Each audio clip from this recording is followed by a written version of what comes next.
Hey there, podcast lovers. Looking for a fresh take on the world? Tune into Nikki's World, where we dive into everything hitting the headlines and chat about just what's on our minds. No filters, just real talk. Whether you're sipping your morning coffee or unwinding after a long day, Nikki's World is your go-to for genuine commentary on the real world. Subscribe now if you want to hear the real deal on what's going on.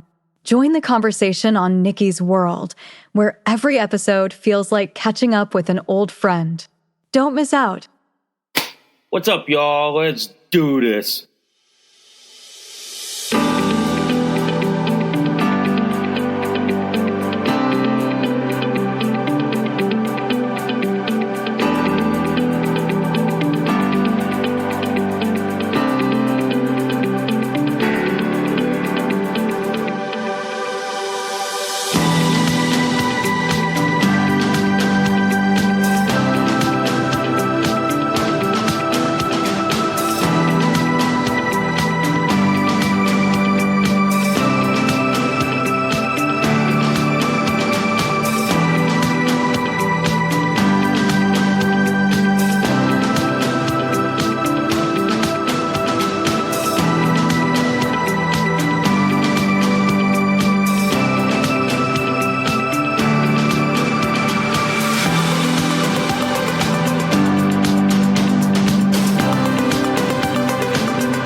Oh, hi guys. Welcome to Nikki's World. I'm Nikki, your host, and today, guys, I want to talk to you guys about the upcoming Trump Putin meeting in Alaska tomorrow.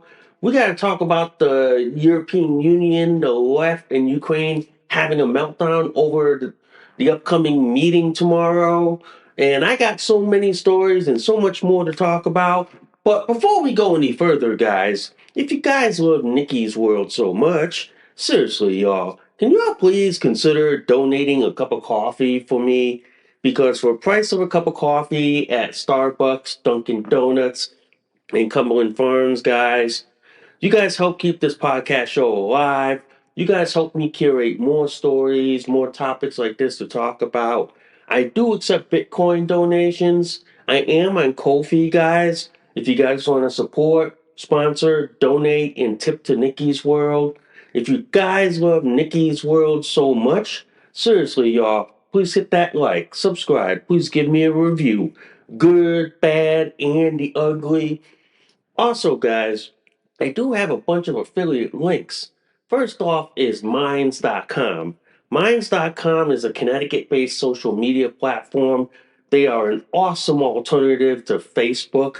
So if you guys value your right to freedom of speech and you want to say things without fear of being blocked, suspended, and deplatformed, guys, well then head on over to my friends at Minds.com. Also, guys, I do have an awesome affiliate link with Byrna.com. Byrna.com is a less lethal self defense company, guys. They make their top of the line Byrna SD, LE, TCR, Mission 4, and their newest compact launcher, guys. So if you guys value your right to the Second Amendment and your right to self defense, but you want to do it in a less lethal manner, guys, well then head on over to my friends at Byrna.com. And full disclaimer, ladies and gentlemen, I am an owner of Byrna and I own a Byrna LE myself. Also, guys, I do have the most awesome affiliate link with North Shore Medical Supply, guys. North Shore Medical Supply is the adult diaper company. They make their top of the line Mega Max diaper, the North Shore Supreme pull ups, and the Eterna boosters, guys. So if you know someone out there who needs to wear adult diapers, and who needs to be put in adult diapers like I do, guys, well then, send them on over to my friends at North Shore Medical Supply, where they will make sure that they are diapered up like I am, guys. And before we get this show on the road, literally, guys, if you guys love this episode and any of my other episodes on Nikki's World, seriously, y'all, can y'all please consider sharing this across all the social media platforms that are out there today? Woo, wait, wow. Yeah. That was a mouthful, ladies and gentlemen. That was a mouthful. And yeah, I'm diapered up as always. I'm in my North Shore Mega Max diapers with my Turn Up boosters, and I have my onesies on today from Little Comforts. So I'm diapered up, padded up, let's get on with the show, shall we? So today I want to talk to you guys about the upcoming meeting between President Trump and President Putin in Alaska, specifically at Joint Base Elmendorf and Richardson. So I want to talk to you about that, and I want to talk about why the left is having a fucking freaking nuclear meltdown, especially the American leftists, the European Union, and the Ukrainians. Because here's the thing, guys. Putin just wants world peace. I mean, not Putin. Trump wants world peace, guys. I'm sorry about that. I misspoke that part. Trump wants world peace, guys. Trump wants to end the war in Ukraine between Zelensky and Putin. Trump just wants world peace.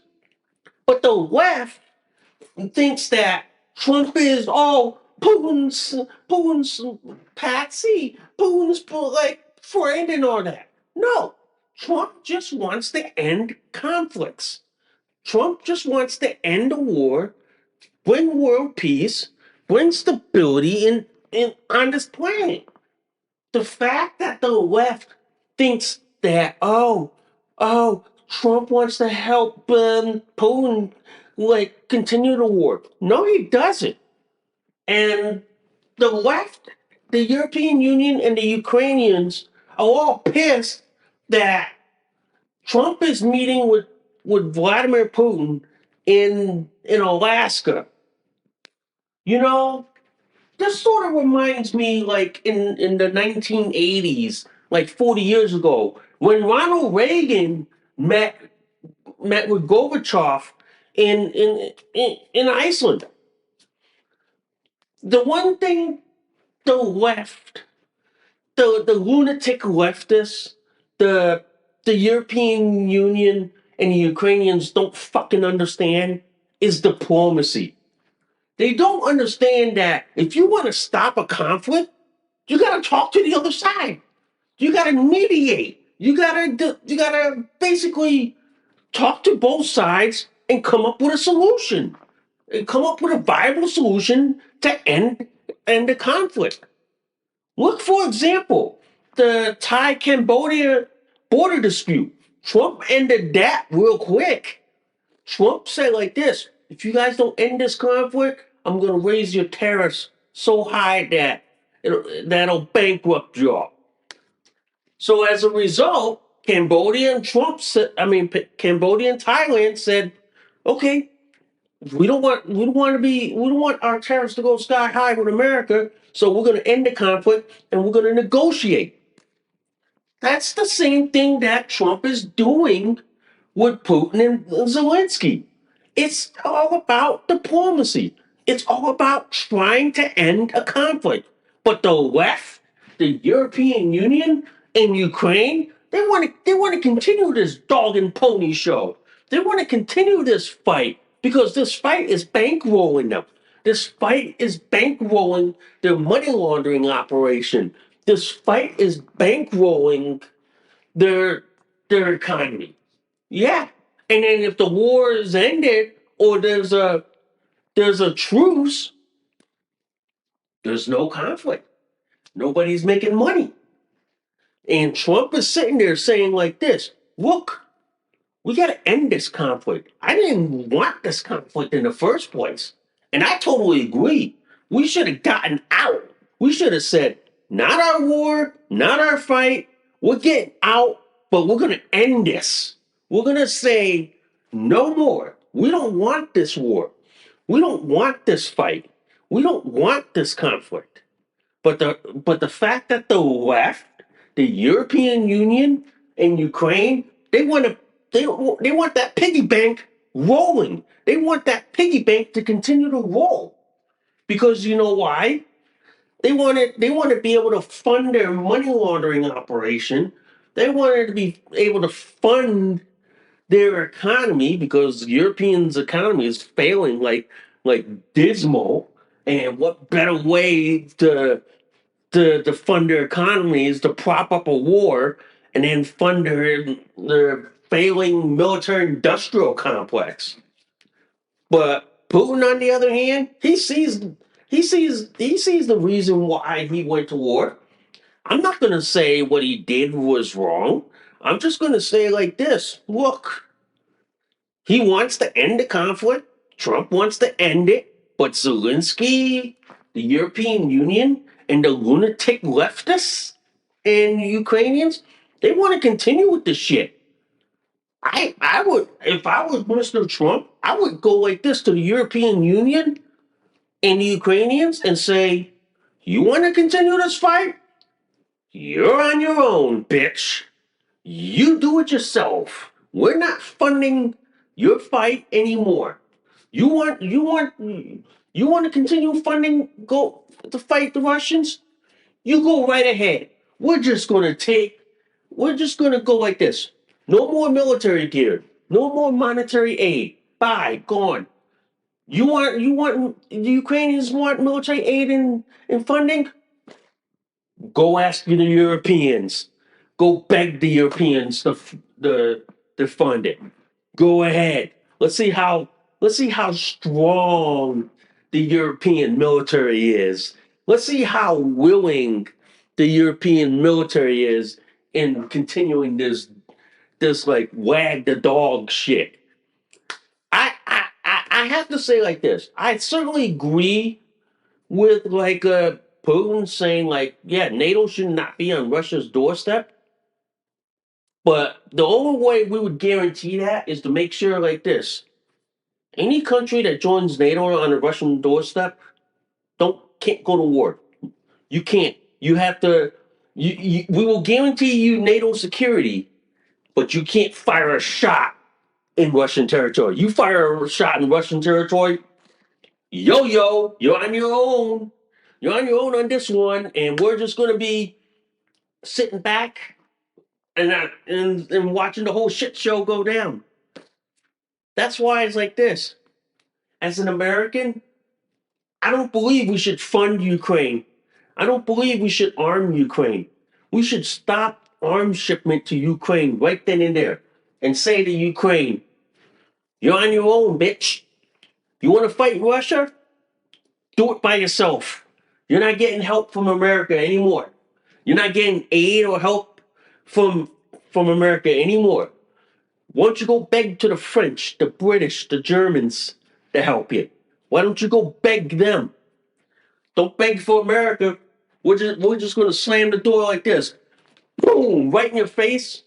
You can go cry to the Keir Starmer in Ukraine or Macron in France. You can go cry to them.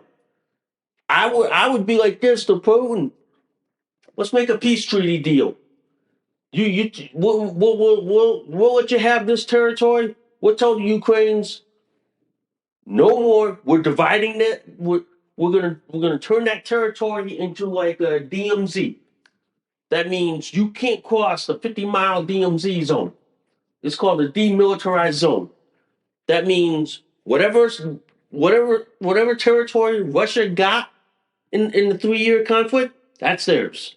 Whatever the Ukrainians have, that's theirs. That 50-mile or 100-mile exclusion zone will be patrolled by what? The UN, the UN, and just to make sure that both sides honor the agreement by saying, look, You stay on your side of the fence. You stay on your side of the fence. And that's it. That's simple. But then the problem is with Zelensky, this war is propping him up because he's a dictator in Ukraine. As soon as the war ends, the party's fucking over, and he's going to wind up like Gaddafi and Saddam Hussein. Either way, the war is just propping him up. Yeah, pretty much. But I look at it like this, guys.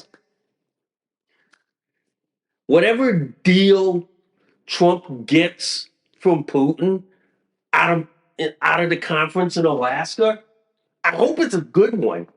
I hope it's a good one that both the Americans, the Russians, the Ukrainians, and the Europeans can agree to. But then the problem is the Ukrainians want to try to sabotage this. That's why you notice they're sending reporters from Europe to Alaska to try and sabotage the, this meeting.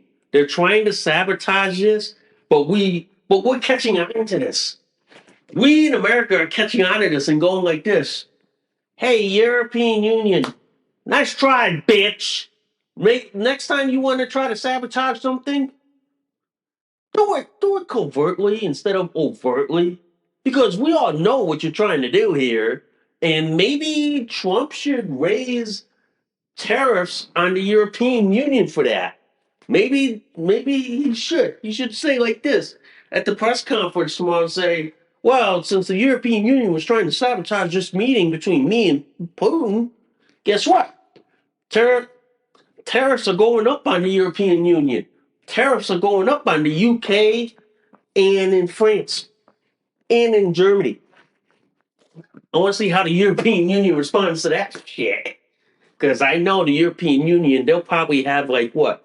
A hissy fit, a temper tantrum in their diaper, which I think most of the European Union probably wears diapers for because they can't act like grown-ups and adults in society. So that's what I think. And I'm sorry if you heard my dings on my computer. I do apologize, guys. I do apologize for that, but if you heard my dings on that, I do apologize. So um, that's just to forewarn you. But I do want to say like this, guys. I do want to say this. I hope Putin gets to enjoy Alaska because I hear Putin is an outdoorsman and he really loves the great outdoors. He loves hunting and fishing. Trump loves golfing, but I hear Trump loves fishing too. I hope like this. After the conference, Trump takes Putin on a fishing trip around Alaska. You know what I mean? I hope he does. Because if he catches something nice, that's diplomacy right there, guys. And here's the problem with the lunatic left, guys. Here's the problem that I see with the lunatic left in this online in society. They think talking to dictators is wrong. I mean, what happens if Trump decides to talk to like the Chinese president over there? Is the left going to say it's wrong? Is the left going to say, well, you can't talk to China? You can't talk to a dictator. But the left does not understand this. Talking to your enemies solves all the problems instead of resorting to nuclear. The left thinks like this: resorting to nuclear solves everything. It doesn't. The left needs to understand this theory called the mutually assured destruction. Because both sides, both the US, Russia, and China, have nuclear weapons. And if we wipe each other off, anyone left on this third rock from the sun, ladies and gentlemen, there ain't anyone going to be left And if those that are left, they're probably going to dwindle and die in a nuclear winter that lasts for what, thousands and thousands of years. Telling you guys, telling you guys. But I do want to say this: people on the left need to go back to school and learn what diplomacy means. Because online today, before I came on the air, a lot of these lunatic leftists think that, oh, talking to the war criminal and all this shit. I'm like, sometimes these people make me wanna throat punch them so far upside the head and basically knock some common sense, whatever's left in their brain, into them. Because these people these people who probably listen to what, the communist news network, aka CNN, or listen to all the liberal shitheads, they don't understand the concept of diplomacy. Diplomacy is basically how you negotiate. Diplomacy is the same way how you negotiate in business.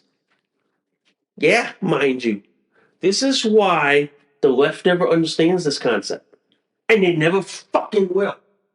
Because they think that, oh, Trump talking to his pal Putin. No, he's just doing what adults do. They talk and negotiate. Something the lunatic left, who probably wets their diapers, doesn't even fucking understand. You see? The last 4 years, the left would be all about, oh, we need to help Ukraine. Oh, we need to send F-16s, everything to help Ukraine defeat Russia. The reason why the left was doing that, guys, because they were protecting their money laundering operation. They were protecting their criminal racket. Okay? Now that Trump's back in the White House and all that, we're trying to bring world peace and stability on this planet. But the left doesn't want world peace and stability. They want chaos because chaos to them fuels their new world order fantasy. That's why they want chaos. That's why they want like all this shit and this shit. That's why like this to the left, chaos is their best friend. Chaos is what like basically divides people. That's why, guys, this meeting coming up tomorrow, watch the things that is going to basically set this war to an end. Watch what's going to happen. Okay, watch. There's an article, guys, on Sputnik, which is a Russian news network, and I'm going to link this article. This professor talks about how Ukraine and the European Union could sabotage this. One of them is Ukraine creating a false flag, basically setting up like a terrorist attack on Russia, and or setting it in Ukraine and then blaming Russia for it. Watch that, because I'll tell you, after what happens tomorrow, watch it. It's going to be very interesting. And I'm telling you, Ukraine might set up a false flag operation. Don't be surprised what the EU, France, and Germany is capable of, or the UK, what their capabilities are. Would not be surprised, guys. I would not be surprised. But I will tell you this, guys. I will say this. It would not faze me, ladies and gentlemen. It would not faze me if Ukraine sends people to Alaska to try to sabotage this conference. Wouldn't surprise me. That's why I think like this.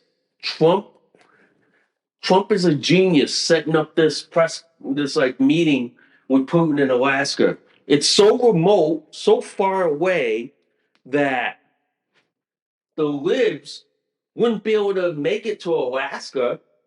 They wouldn't be able to fly there, you know? And I tell you this, they wouldn't be able to make it there because the flight is so long. And plus, like this, in Alaska, everybody carries a gun. Everybody carries a gun for a reason. It's not the humans they worry about. It's those grizzly bears and Kodiak bears and that polar bears that they gotta fucking worry about. Yeah. And then on top of that, guys, on top of all that, in Alaska, people learn to fly a plane and drive a boat before they learn to drive a car. Pretty much. Alaska is one place I would love to visit. I'd love to go vacation up there, go camping up there in Alaska, get to see what the northern lights and all that stuff. Would love to, man. Would love to. Probably go fishing and go on a fishing expedition up there in Alaska. Would love to do that, man. Would love to. But I will say this, guys. I will say this. This meeting coming up with Trump and Putin tomorrow in Alaska on a military base is going to be interesting to watch. And I'm going to tell you guys, I'm going to be watching it as well. And I'm going to give y'all the blow by blow on what's happening. Okay? I'm going to give you basically the lowdown of it, what comes out of it. And I'm guarantee you guys, Trump might make a deal with Putin.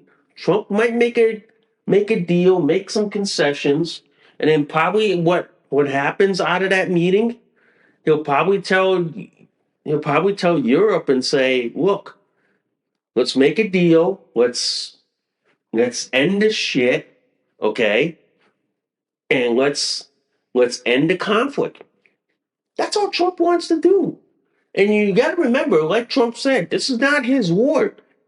He didn't like started it. He inherited it from the Pino, but now he wants to end it because he doesn't want to deal with it. And I don't blame Trump.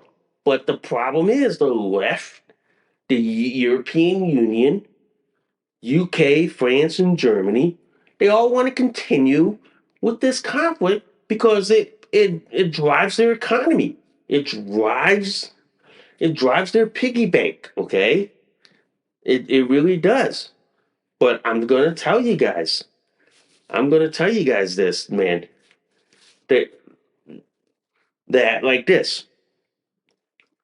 If we get a deal from Russia,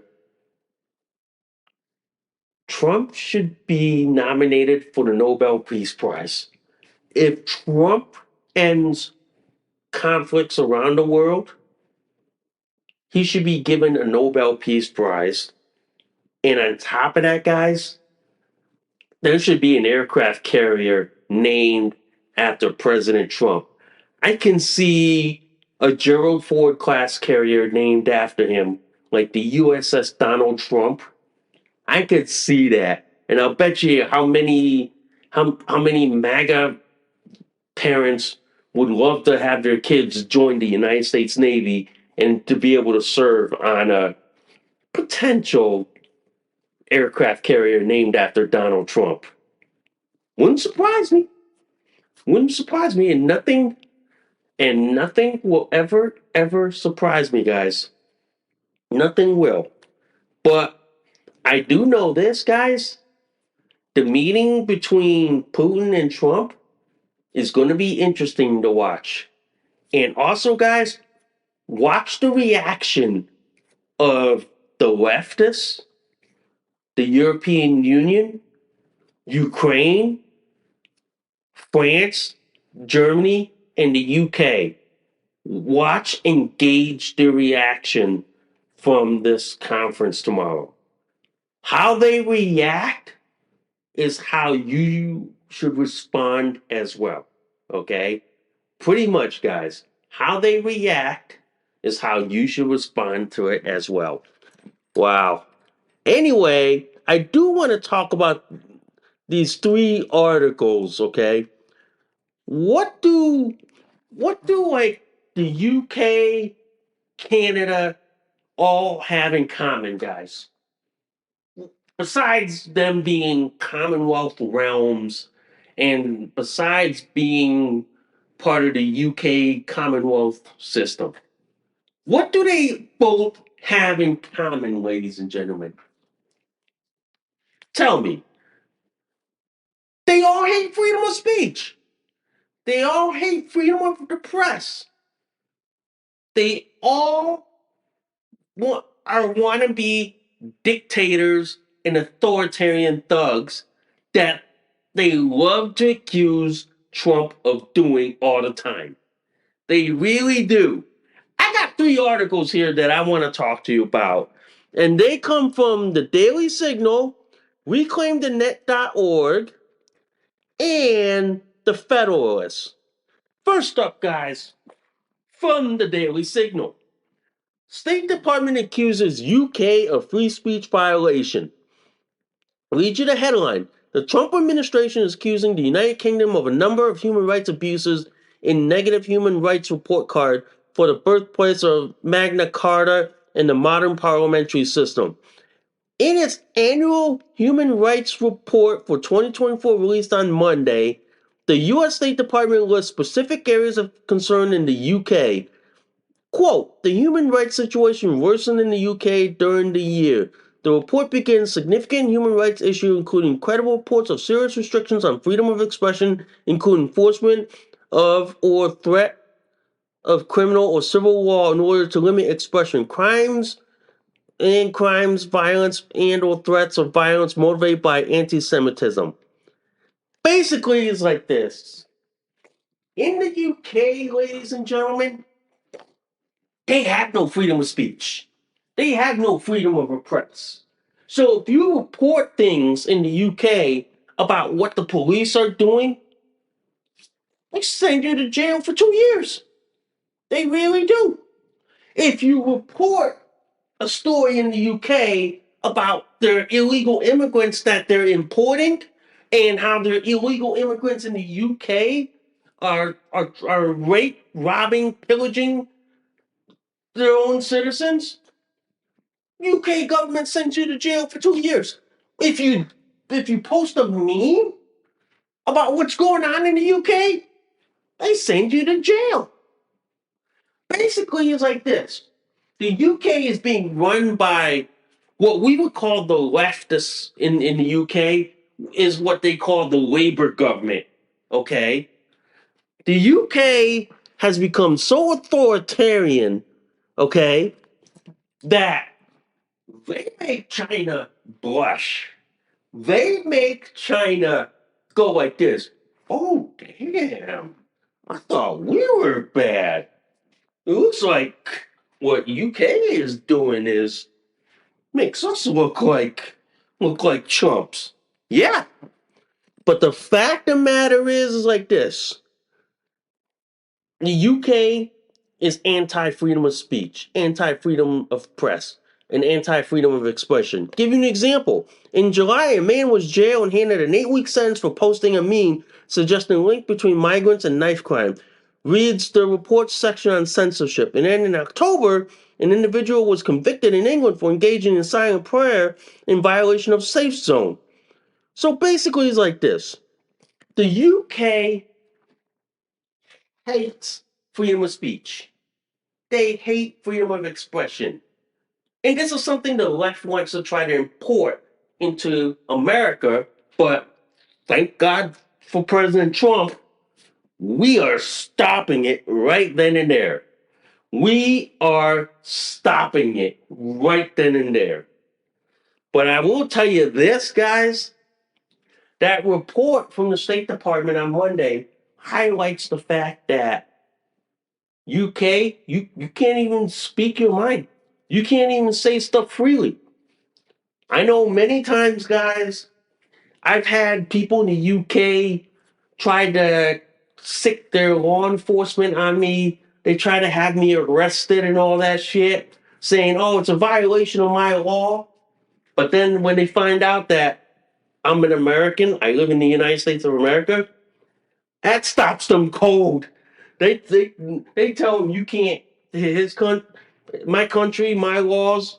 They can say whatever they want. If you don't like it, go talk, go go pound sand for all I care. Yeah, and pretty much. And then on top of that, guys, I gotta read you this like one clip from reclaimthenet.org. Okay, I gotta read you this one clip. Okay, and here it goes. The conviction of Adam Smith Corner, a British Army veteran, is another case of U.S. flag. He was fined like what is like 9,000 pounds or $12,220, handed on conditional discharge after silently praying near abortion clinic. Yeah, it's really funny. And then the fact of the matter is, UK is so heavily censored country that for them to go online, you have to submit age verification. For them to even watch TV, you have to get a TV license. Yeah, I go like this in America. We don't have that shit. We don't have that shit. Whereas in the UK, they have that shit. They really do. They really do. And then here's this one from the Federalist. Speech and self-defense keep U.S. from devolving into Canada and the UK. Read you the headline. These countries demonstrate the greatest defense against anarcho-tyranny are the rights to free speech and bear arms. Yeah, I'll read you this paragraph.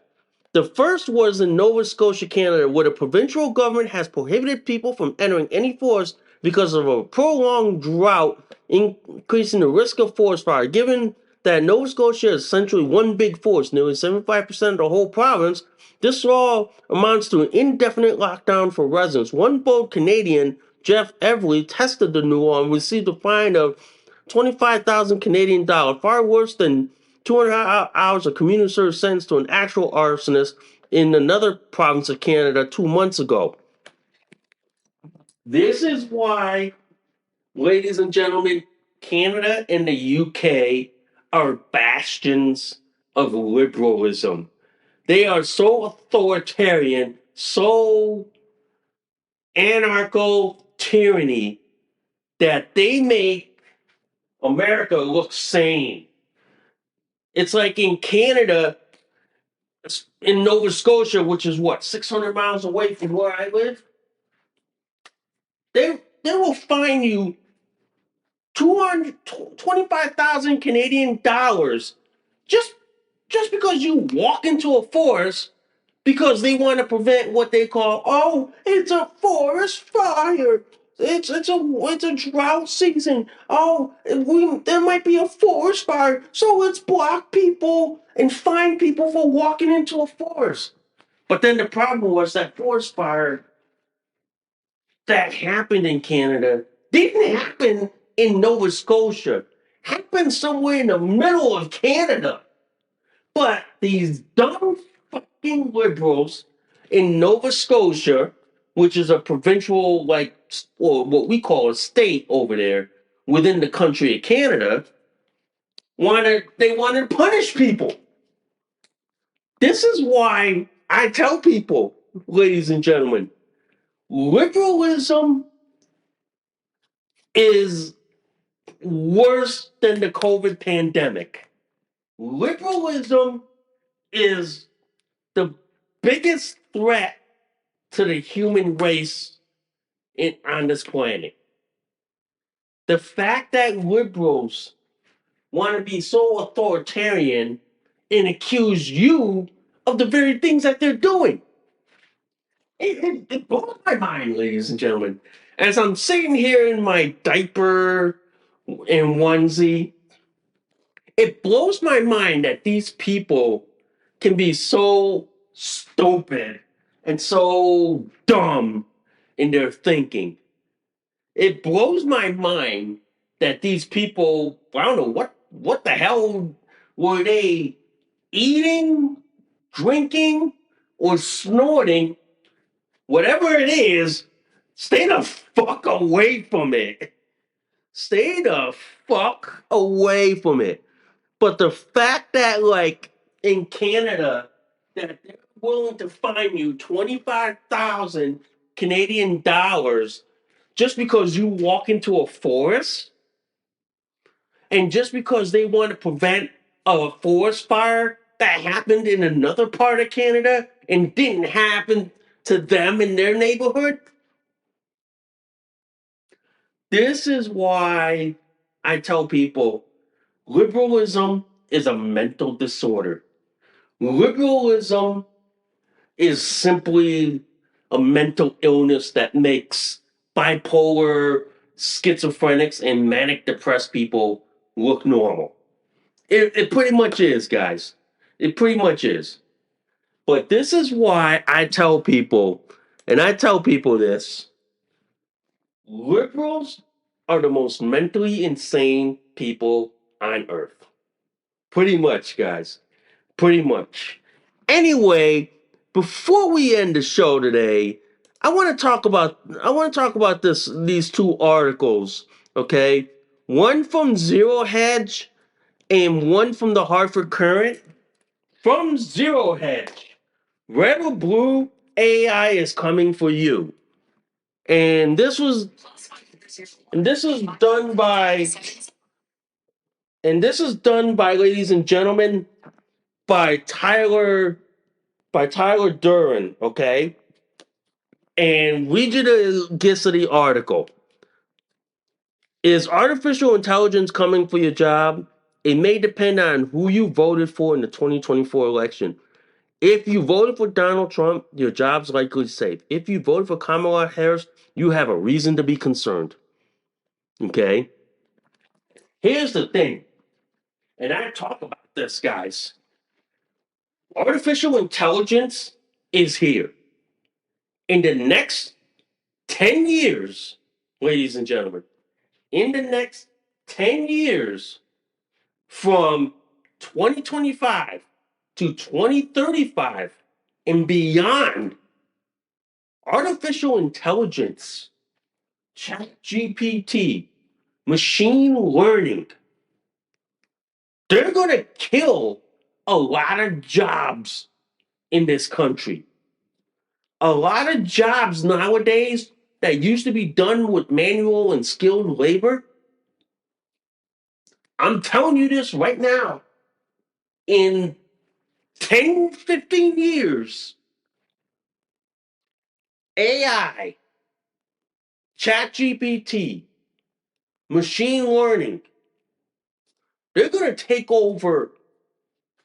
I'm going to say it like this: 85% of the workforce in America. Every job out there today in 2025, ladies and gentlemen, is on an endangered species list. Every job out there right now in 2025, is doomed to extinction. The reason for that, guys, AI, of which is artificial intelligence, ChatGPT, and machine learning, is getting smarter and smarter and smarter and smarter.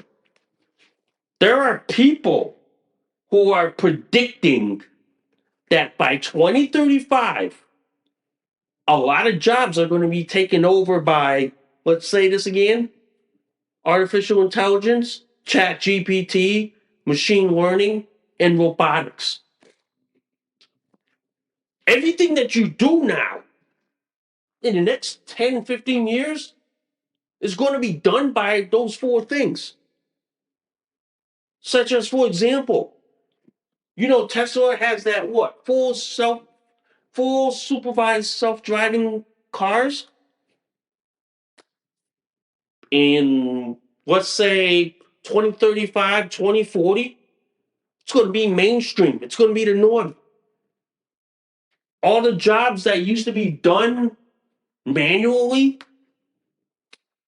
are no longer going to be done manually. Chat GPT, artificial intelligence, machine learning, and robotics are replacing them. Give you an example. Remember how back then we used to tell people that were laid off, go learn to code? Here's the consequence of telling people learning to code. Chat GPT, artificial intelligence, okay, and what you call it, machine learning and robotics are are going to take away jobs that is traditionally done by humans. I'll give you an example. I work for Amazon and I work part-time. The company is investing in robotics so much that by 2035, 2040, all their facilities are going to be run by robots. And the only people who are going to be there are the technicians, the programmers, okay, and the managers. There will hardly ever be a worker working in that facility. Delivery stations, for example, they're going to be drone pilots in the near future flying drones to your backyard to your back deck and deliver packages. That's coming down the pipe, ladies and gentlemen. And I tell people this, it's coming, and sooner or later, guys, I'm going to say this, every job that you see in 2025, by 2035, it's going to be put on the endangered species list. It pretty much is. And I say this because jobs that I see right now will go extinct in the next 10 and 15 years.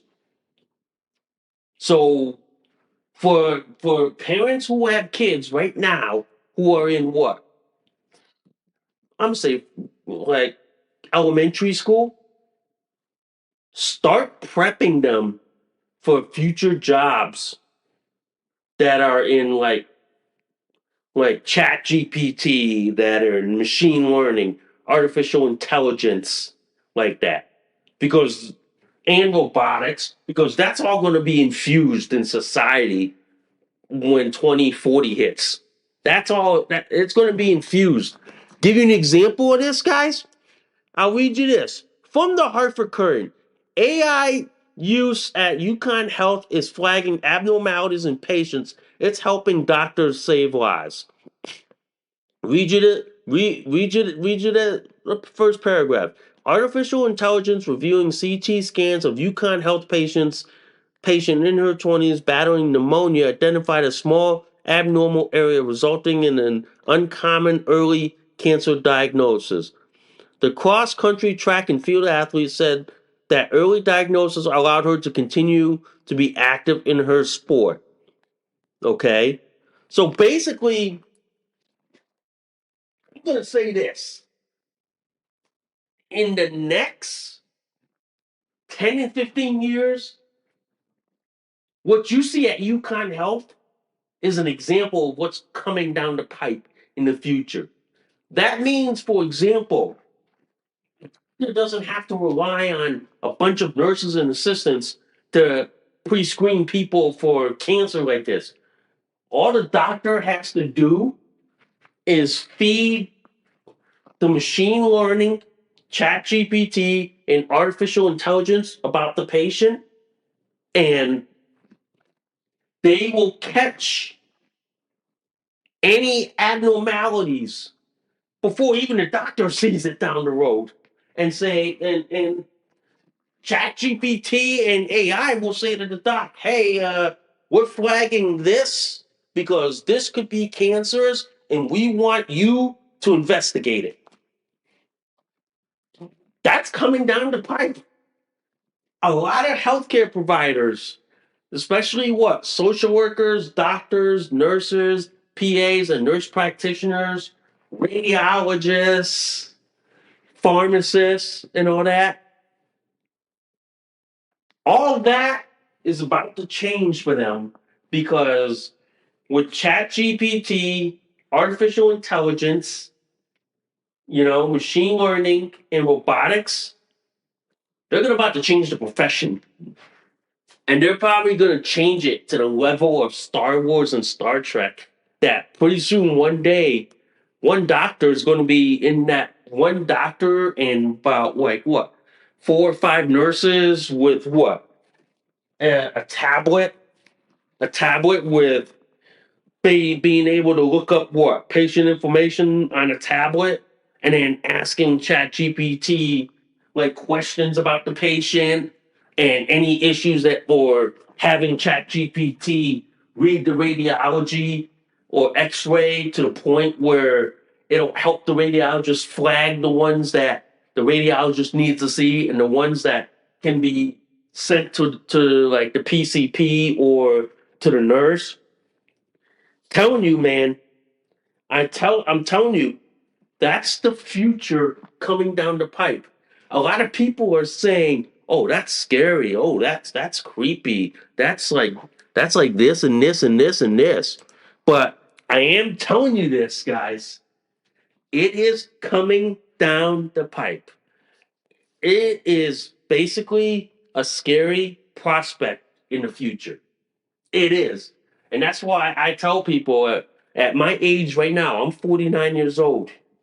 By the time ChatGPT materializes into the workforce, into the professions out there, including what, nursing, medicine, EMS, like that, I'm going to be retired.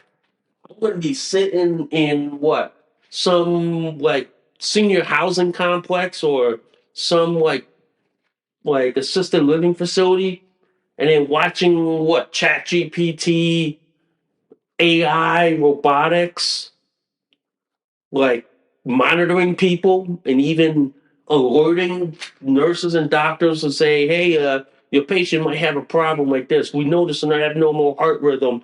You might want to talk to this person immediately." Yeah, telling you, it's going to happen, guys.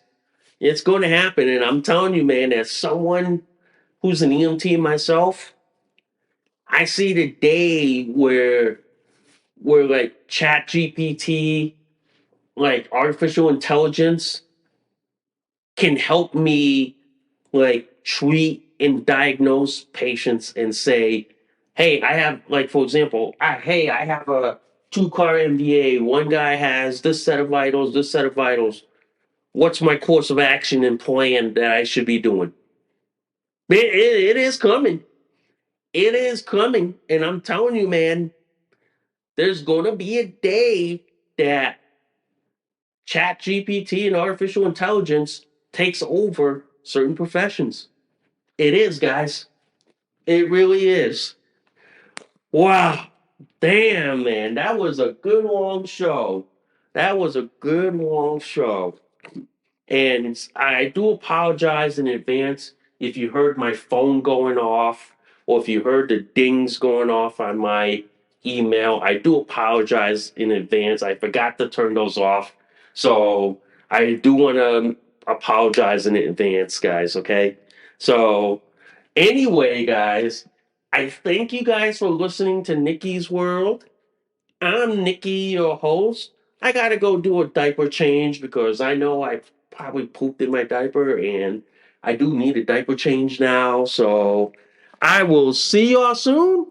Bye for now. You just listened to an episode of Nikki's World. Thanks for listening. We'll see y'all soon. Bye for now.